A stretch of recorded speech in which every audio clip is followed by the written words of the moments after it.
संजय निषाद जी, अपना दल एसके राष्ट्रीय अध्यक्ष श्री आशीष पटेल जी, उत्तर प्रदेश सरकार में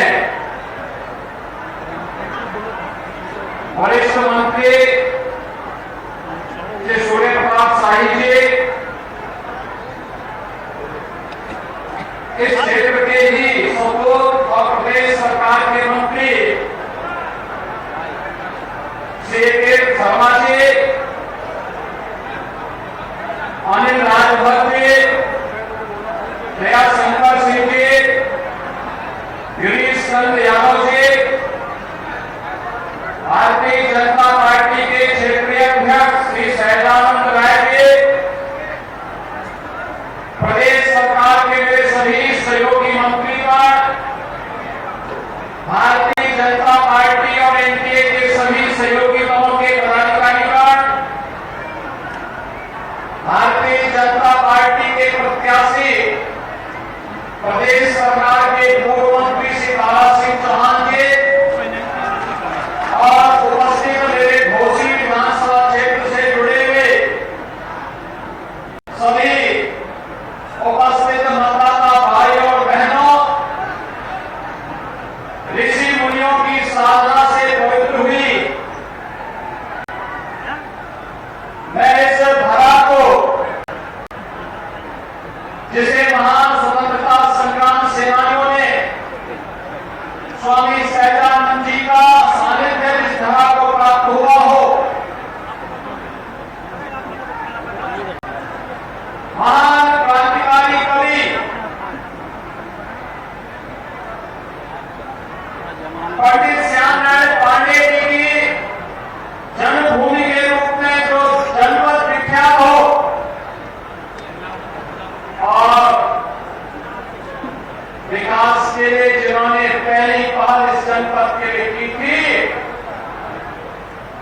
ऐसे श्री कल्पना राय जी की इस पावन धरा को नमन करते हुए मैं आप सबका हृदय से अभिनंदन करता हूं। भाइयों बहनों, पूरा देश और पूरी दुनिया आज एक नेता की ओर देखती है।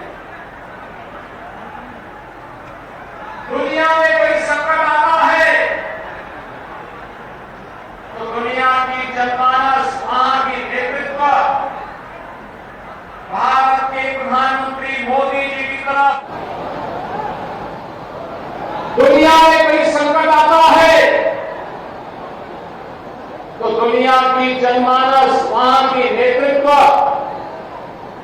भारत के प्रधानमंत्री मोदी जी की तरफ आशा भरी निगाहों से देखता है और मोदी जी की एक पहल उस समस्या से दुनिया को समाधान का रास्ता निकालती हुई दिखाई देती है।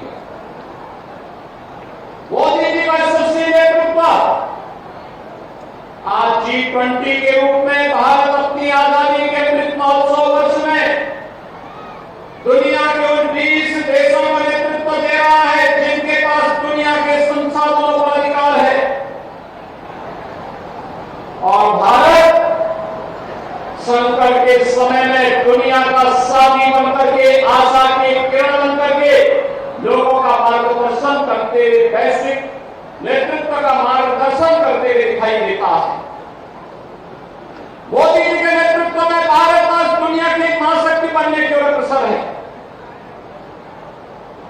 लेकिन जहां एक ओर मोदी जी विकास की बात करते हैं, भारत की समृद्धि और सुख की बात करते हैं, भारत के अंदर बिना भेदभाव के प्रत्येक नागरिक के उत्थान की बात करते हैं, सबका साथ, सबका विकास, सबका प्रयास और सबके विश्वास की बात करते हैं, बिना भेदभाव के शासन की योजनाओं का लाभ हर गांव, हर गरीब, हर किसान, हर नौजवान, हर माता बहन को और हर श्रमिक तक पहुंचाने का कार्य कर रहे हैं। वहीं दूसरी ओर देश के साथ दगाबाजी करने वाले दंगाबाज लोग मोदी जी को रोकने के लिए अनेक षड्यंत्र करते हुए दिखाई देते हैं, लगातार षड्यंत्र करते हैं, देश में अराजकता और अफवाह फैला करके अव्यवस्था पैदा करने का प्रयास करते हैं। और उन्हीं स्थितियों में भाइयों बहनों, हमें घोसी के इस उपचुनाव में आपके बीच में आना पड़ा है।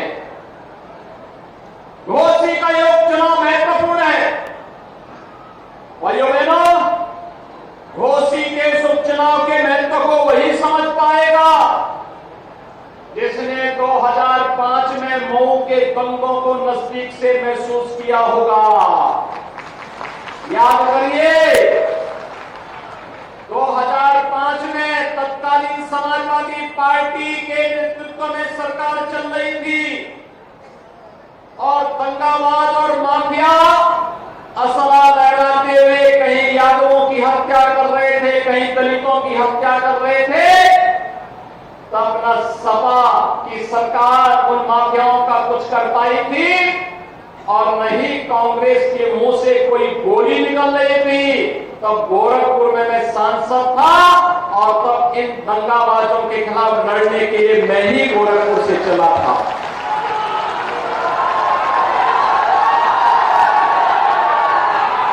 भाइयों बहनों, याद करिए, ये दंगा करवाते थे और तब हम चाटी नहीं देखते थे। तब हम लोग इन दंगाबाजों को जवाब देने के लिए निकल पड़ते थे। और भाइयों बहनों, जैसे ही प्रधानमंत्री मोदी जी के आह्वान पर उनके नेतृत्व में उत्तर प्रदेश में सरकार बनी, भारतीय जनता पार्टी नेतृत्व की, ये जो माफिया सवा लहराते थे आज व्हील चेयर पर अपनी जान की भीख मांगते हुए दिखाई देते हैं। अब किसी गरीब का, किसी किसान का, किसी व्यापारी की जमीन पर कोई कब्जा करने का दुस्साहस नहीं कर सकता है, क्योंकि अगर कब्जा करेगा तो बुलडोजर भी तैयार बैठा है। और भाइयों बहनों, इसीलिए मैं आया हूं आपके पास कहने के लिए। ये तो पीडीए की बात करते हैं, इनसे पूछा जाना चाहिए किस पीडीए की आप बात कर रहे हैं। हमने तो सबका साथ, सबके विकास की बात की। कोई नहीं कह सकता, मोदी जी के नेतृत्व में 9 वर्ष से अधिक समय से जो सरकार चल रही है, इस सरकार में बिना भेदभाव के शासन की योजना का लाभ हर व्यक्ति को मिला। भाइयों बहनों, अगर मैं देश की बात न करूं, मैं पिछले 6 वर्ष के अंदर उत्तर प्रदेश की चर्चा करूं, 55 लाख गरीबों को हमने आवास उपलब्ध करवाया है। 55 लाख गरीबों को एक एक आवास। इसमें दलित भी है, पिछड़ा भी है और अल्पसंख्यक भी है। इन 55 लाख लोगों को समाजवादी पार्टी की सरकार में 4 बार मुख्यमंत्री रहते हुए आवास क्यों नहीं उपलब्ध हुआ? 55 वर्षों तक कांग्रेस ने शासन किया था। इन गरीबों को, इन दलितों को, इन पिछड़ों को, इन अल्पसंख्यकों को आवास क्यों नहीं मिल पाया था? 2 करोड़ 61 लाख गरीबों के घर में एक एक शौचालय बना। आखिर 55 वर्षों तक कांग्रेस ने इन गरीबों के घर में, इन दलितों के घर में, इन पिछड़ा लोगों के घर में, इन अल्पसंख्यक लोगों के घर में शौचालय बनाने का काम क्यों नहीं किया? 1 करोड़ 57 लाख परिवारों को फ्री में बिजली के कनेक्शन उपलब्ध करवाए गए, बिजली वहां तक पहुंचाई गई। आखिर 4 बार समाजवादी पार्टी की सरकार और 55 वर्षों तक कांग्रेस की सरकार क्या कर रही थी? क्यों नहीं ये सुविधा का लाभ वहां तक पहुंचाने का कार्य कर रही थी? उज्ज्वला योजना में 1 करोड़ 75 लाख परिवारों को फ्री में रसोई गैस के कनेक्शन मिले। 55 वर्षों तक कांग्रेस क्या कर रही थी? 4 बार समाजवादी पार्टी की सरकार भी तब क्या कर रही थी? भाइयों बहनों, इनके पास कोई जवाब नहीं। अब तो मोदी जी ने यह भी कर दिया है कि 75 लाख नए कनेक्शन उज्ज्वला योजना के लिए गरीबों के लिए और आ गए हैं, 75 लाख। और हर सिलेंडर में 200 रुपए की सब्सिडी भी हर उपभोक्ता को उपलब्ध करवाने का काम कर दिया है। आभार मोदी जी, आप गरीबों के मसीहा हैं, गरीबों के कल्याण के बारे में सोचते हैं। और भाइयों बहनों, असली पहचान तो तब होती है जब संकट आता है। इस सदी की सबसे बड़ी महामारी जब हर एक व्यक्ति की जान पे जाना पड़ी थी, हर एक की जान खतरे में थी, तब कांग्रेस का नेतृत्व इटली भाग गया था। समाजवादी पार्टी के अध्यक्ष अपने घर में दुबक गए थे और जैसे राहत मिली वे इंग्लैंड भागने के लिए अपना टिकट काट दिए थे। लेकिन भाइयों बहनों, तब मोदी जी और योगी जी ही भारतीय जनता पार्टी और अपने सहयोगी दलों के साथ आपकी सेवा के लिए कार्य कर रहे हैं। याद करिए, कोरोना कालखंड में हर एक जिले में मैं जाता था, हमारे विधायक जाते थे, मंत्री जाते थे, पदाधिकारी जाते थे, अधिकारी जाते थे। 15 करोड़ गरीबों को फ्री में राशन देने की व्यवस्था। और भाइयों बहनों, देश के अंदर 220 करोड़ वैक्सीन की फ्री की डोजेज हर तबके के लोगों को दिया। चाइना कोरोना से परेशान है, यूरोप के तमाम देश कोरोना से परेशान है। कोरोना ऐसा समाप्त हो गया जैसे गधे की सींग समाप्त हो गई। अब कोरोना का कोई बहन नहीं है यहां पे। भाइयों बहनों, ये लड़ाई एक तरफ गरीबों के हितों के लिए प्रधानमंत्री मोदी जी के नेतृत्व में देश के स्तर पर लड़ा गया था, पूरी मजबूती के साथ लड़ने का कार्य हुआ था। वहीं गरीब कल्याणकारी योजनाओं का लाभ भी बिना भेदभाव के सबको देने का कार्य हुआ। आज बहन बेटियों की इज्जत के साथ कोई खिलवाड़ नहीं कर सकता, गरीब की संपत्ति को कोई जबरन नहीं हड़प सकता। योजनाओं का लाभ बिना भेदभाव के हर व्यक्ति को मिलेगा। और भ्रष्टाचार पर प्रहार करने के लिए डीबीटी का माध्यम अपनाने का जो कार्य हुआ, एक तरफ यह कार्य हुआ है तो दूसरी तरफ भाइयों बहनों विकास की बड़ी बड़ी परियोजनाओं को भी आगे बढ़ाने का कार्य किया गया। याद करिए, एक तरफ सपा की सरकार चीनी मिलों को बंद करती थी, तो दूसरी तरफ हमारी सरकार चीनी मिलों को चलाने का कार्य कर रही है और पुरानी चीनी मिलों का एक्सपेंशन की कार्रवाई के लिए प्रस्ताव मांगे जा रहे हैं। यही घोसी के अंदर जो कटाई मिल है, मऊ के अंदर शर्मा जी ने उसके प्रस्ताव को आगे बढ़ाया हुआ है कि कैसे हम इसको चलाएंगे। इसके लेकर के लगातार सरकार कार्य कर रही है। एक घोसी चीनी मिल के एक्सपेंशन के लिए, ये चीनी मिल का एक्सपेंशन हो, इसके लिए भी कार्रवाई कोई कर रहा है तो भारतीय जनता पार्टी के डबल इंजन की सरकार आगे बढ़ाने का कार्य कर रही है।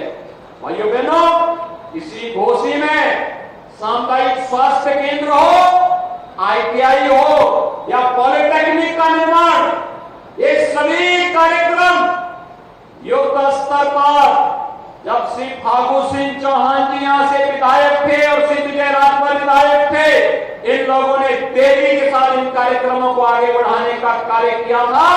और आज उसी को गति देने के लिए मैं आपके पास आया हूं।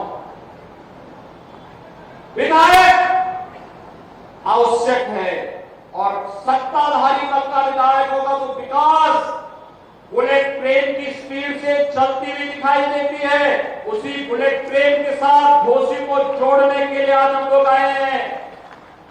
समाजवादी पार्टी से पूछिए, आखिर उन्होंने जो लोग जाति की बात कर रहे हैं इनसे पूछिए, जन्माष्टमी आने वाला है 7 तारीख को।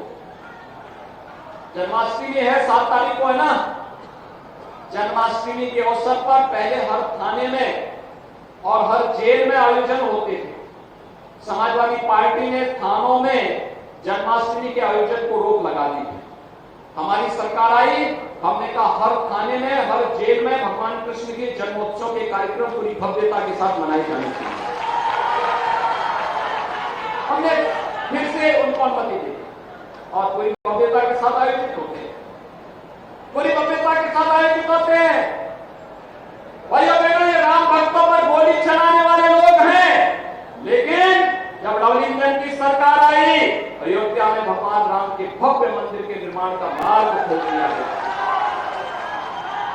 आपके घोसी से वाराणसी और घोसी से गोरखपुर की रोड 4 लेन में बनाने का काम कर दिया गया। पूर्वांचल एक्सप्रेस वे मऊ से मात्र 2.5 घंटे में लखनऊ की दूरी तय करा दे रही है। मात्र 2.5 घंटे में लखनऊ, पता ही नहीं लगता कि आप मऊ में हैं या लखनऊ में हैं। और भाइयों बहनों, जब विकास की बात आती है, याद करना, महाराज सुहेलदेव के नाम पर विश्वविद्यालय का निर्माण भी इस कमिश्नरी के अंदर डबल इंजन की भारतीय जनता पार्टी की सरकार ही कर रही है। महाराज सुहेलदेव का विजय स्मारक बहराइच में पूरी भव्यता के साथ बन रहा है और मैंने श्रेणी लाजपत को जिम्मेदारी दी है, हर महीने जाकर के कार्य की क्वालिटी ऐसी होनी चाहिए कि अगले 1000 वर्ष तक महाराज सुहेलदेव का विजय पताका इस क्षेत्र में फहराता हुआ। दुनिया की सबसे बड़ी प्रतिमा, राष्ट्रीय अखंडता के प्रतीक लोह पुरुष सरदार वल्लभ भाई पटेल जी की कहीं पर लग रही है, लगाई है तो प्रधानमंत्री मोदी जी ने केवड़िया में, गुजरात में, साबरमती के तट पर लगाई है। भाइयों बहनों, हम सब जानते हैं प्रतापगढ़ मेडिकल कॉलेज का नामकरण आदरणीय सोनेलाल पटेल जी के नाम पर भी डबल इंजन सरकार ने किया। और यही नहीं भाइयों बहनों, प्रभु श्री राम और निषाद राज की मैत्री का प्रतीक श्री कुबेरपुर में 56 फीट ऊंची गले मिलते हुए भगवान राम और निषाद राज की प्रतिमा का निर्माण भी डबल इंजन की सरकार करा रही है। याद रखना, ठाकुर सिंह चौहान जी को भी राज्यपाल डबल इंजन की सरकार बनाती है। कोई कांग्रेस और सपा के लोग कभी इधर झांके भी नहीं है। ये तो विकास की प्रक्रिया है। सपा को जब अवसर मिला, स्टेट गेस्ट हाउस कांड कराया था कि नहीं कराया था? बाबा साहब भीमराव अम्बेडकर जी के नाम पर बने हुए मेडिकल कॉलेज का नामकरण उन्होंने बदल दिया। मान्यवर कांसी राम जी के नाम पर बने हुए, मान्यवर कांसी राम जी के नाम पर बने हुए विश्वविद्यालय का नाम समाजवादी पार्टी ने बदल दिया। देश के अंदर सामाजिक न्याय के प्रतीक बाबा साहब भीमराव अम्बेडकर हो, महाराज साहू जी महाराज हो, या फिर वे सभी महापुरुष जिन्होंने मध्यकाल में सामाजिक चेतना के लत को जगाने का काम किया था। लखनऊ में अगर किसी सरकार ने स्मारक बनाए थे तो समाजवादी पार्टी के अध्यक्ष कहते थे कि सरकार आएगी तो इनको तोड़ करके मैं यहां पे मैरिज हॉल बनाऊंगा। भाइयों बहनों, महापुरुषों का इससे बड़ा अपमान क्या हो सकता है? ये लोग सामाजिक न्याय की बात कर रहे हैं, महापुरुषों का अपमान करके, दलित चेतना को जागृत करके, सामाजिक अन्याय के खिलाफ जिन्होंने प्रतिकार का संग्राम किया था, और महापुरुषों को अपमानित करने का कार्य समाजवादी पार्टी की है, लगातार करती है। और समाजवादी पार्टी के जीन्स में ही विकास की बात जब आती है तो इनके मुंह से शब्द हास्यास्पद बन जाता है। हास्यास्पद इसलिए बन जाता है क्योंकि भाइयों बहनों, हम सब जानते हैं समाजवादी पार्टी की जब सरकार थी तब एक परिवार का विकास हुआ था, एक ही परिवार का, चाचा भतीजा भतीजों के भतीजे, भतीजों के रिश्तेदार, भतीजों के नातेदार परिवार के बाहर वे पद जाते ही नहीं थे। इतनी लंबी श्रृंखला निकलती थी कि अगर महाभारत के रिश्ते भी उसमें फीके पड़ जाते। लंबी श्रृंखला, लंबी श्रृंखला, और कहीं विकास नहीं हो पाता था। विकास के पैसे को एक परिवार के लिए, एक गांव के लिए देकर के इन्होंने प्रदेश के विकास को पूरी तरह बाधित किया। हमारे नौजवानों के सामने पहचान का संकट खड़ा किया, प्रदेश के महापुरुषों का अपमान किया, प्रदेश के व्यापारियों के सामने विश्वसनीयता का संकट खड़ा करने का भी पाप जो है समाजवादी पार्टी ने किया था। और इसीलिए भाइयों बहनों, आज हम सब आपके पास आए हैं कहने के लिए, केंद्र में और राज्य में डबल इंजन की सरकार है, एनडीए की सरकार कार्य कर रही है। बिना भेदभाव के शासन की योजना का लाभ समाज के हर तबके को देने का कार्य हो रहा है। विकास की इस रफ्तार को हर गांव, हर कोने तक पहुंचाने के लिए प्रयास होने चाहिए। और इसी को लेकर के हमारी सरकार प्रधानमंत्री मोदी जी के नेतृत्व में लगातार कार्य कर रही है। आपने नगर निकाय में देखा होगा, पूर्व हो या पश्चिम, उत्तर हो या दक्षिण, किसी भी क्षेत्र में आप जाएंगे, हर नगर निगम में भारतीय जनता पार्टी और एनडीए का परचम लहराया था। 17 के 17 नगर निगम में 200 से अधिक नगर पालिकाओं, 200 नगर पालिकाओं में से 150 से अधिक पे भारतीय जनता पार्टी और एनडीए के सहयोगी ने जीत करके परचम लहराने का कार्य किया था। और आज मैं आपके पास यही कहने के लिए आया हूं, आखिर विकास की इस गति को घोसी में भी तेजी के साथ आगे बढ़ाने की आवश्यकता है। उस गति को आगे बढ़ाने की आवश्यकता है। और इसीलिए मैं आपके पास आया आपसे कहने के लिए कि भाइयों बहनों, सुबह का भोला अगर शाम को घर वापस आ जाए तो भोला नहीं होता है कि दारा सिंह चौहान वापस अपने घर में आए।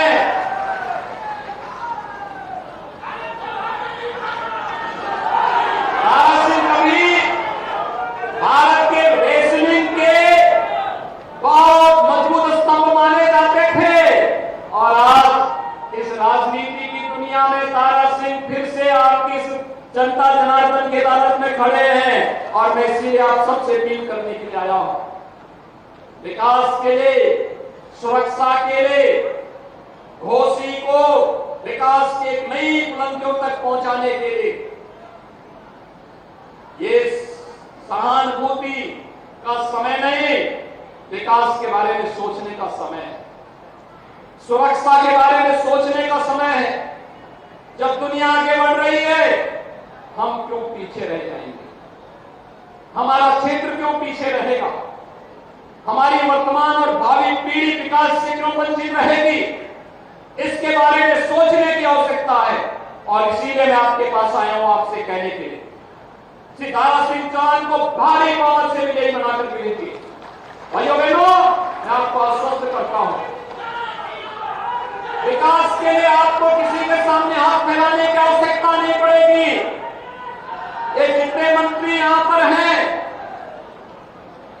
हमारे पदाधिकारी जो यहां पर हैं, ये विकास की एक एक योजना को लेकर के आपके पास आएंगे, विकास की योजनाओं को एक नई गति तक आगे बढ़ाने का कार्य करेंगे और आपको विकास की प्रक्रिया के साथ जोड़ करके घोसी को एक नई प्रक्रिया के साथ जोड़कर आगे बढ़ाने का कार्य करेंगे।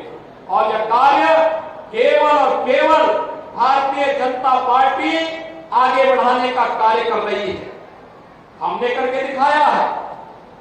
1 डिस्ट्रिक्ट 1 मेडिकल कॉलेज की तरफ भी आपका एक जिला जा चुका है। 1 डिस्ट्रिक्ट इस जिले में भी, मऊ जिले में भी मेडिकल कॉलेज बने, वह कल्पना साकार हो रही है। और विकास कैसे होता है आपने देख लिया होगा। पूर्वांचल एक्सप्रेसवे में कितने लोग चले हैं? पूर्वांचल एक्सप्रेसवे से लखनऊ की तरफ गए हैं, गाजीपुर की तरफ, कभी चल के देखिए, उससे सब पर दौड़ी थी। कब आप मऊ में बैठे और कब आप पहुंच गए लखनऊ पता ही नहीं लगेगा। और इसीलिए एक तरफ ये कार्य होना है, दूसरी तरफ आपने देखा होगा अयोध्या कितने लोग गए हैं। अयोध्या में भगवान राम के मंदिर को बनते हुए देखा है ना, कैसा लगा है। और जनवरी में उद्घाटन होने जा रहा है, भव्य उद्घाटन होने जा रहा है, भगवान राम का भव्य उद्घाटन करना है। काशी में बाबा विश्वनाथ का धाम देखा है, पहले कितनी संकरी गली थी, आज देखा होगा 50 फीट चौड़ा रास्ता, लोग जाकर के आराम से दर्शन कर सकते हैं, लाखों की संख्या में जाकर के दर्शन कर सकते हैं। यह है विकास की सोच, जब आगे आती तो ऐसे होता है। हर व्यक्ति को भी पुनर्वास किया गया, हर एक को मुआवजा भी दिया गया, सबका सम्मान भी हुआ और आपकी आस्था को भी एक नई ऊंचाई तक पहुंचाने का काम हुआ। इसलिए भाइयों बहनों, आज हम विकास के लिए, समृद्धि के लिए और सुरक्षा के लिए आप सबसे सहयोग मांगने के लिए आए हैं। श्री दारा सिंह चौहान जी को कमल चुनाव चिन्ह पर सभी लोग सहमत हैं? सभी लोग सहमत हैं? जहां तक मेरी आवाज जा रही है वे सभी लोग हाथ खड़ा करके बताएं, सभी लोग सहमत हैं? 5 सितंबर को जब मतदान होगा तो आप मतदान स्थल पर जाकर के और हर मतदाता को ले जाकर के कमल चुनाव चिन्ह के बटन को दबाने का काम करेंगे ना? सभी लोग सहमत हैं? मेरे सामने बोल रहे हैं आप, तो फिर मेरे साथ बोलेंगे, दोनों हाथ लगा के बोलेंगे, भारत माता की, भारत माता की, भारत माता की, जय श्री राम, जय जय श्री राम।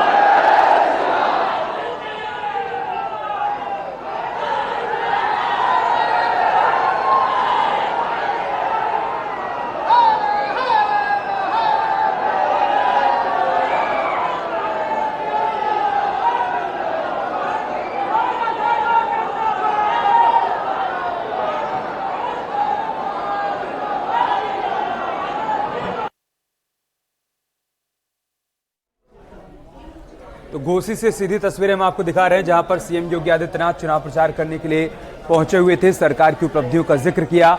बीजेपी प्रत्याशी दारा सिंह चौहान, भारतीय जनता पार्टी के प्रदेश अध्यक्ष भूपेन्द्र चौधरी, ओम प्रकाश राजभर, सूर्य प्रताप शाही सभी आपको मंच पर मौजूद नजर आ रहे हैं। 5 सितंबर को घोसी में उपचुनाव के लिए मतदान होना है और उससे पहले सभी पार्टियों ने पूरी ताकत झोंक रखी है, क्योंकि 2024 लोकसभा चुनाव से पहले घोसी के उपचुनाव को लिटमस टेस्ट के तौर पर देखा जा रहा है। ऐसे में भारतीय जनता पार्टी और समाजवादी पार्टी की पूरी कोशिश है कि घोसी सीट पर जीत दर्ज की जा सके और इसी कड़ी में आज मुख्यमंत्री योगी आदित्यनाथ यहां पर सरकार की उपलब्धियों का जिक्र करने के लिए पहुंचे।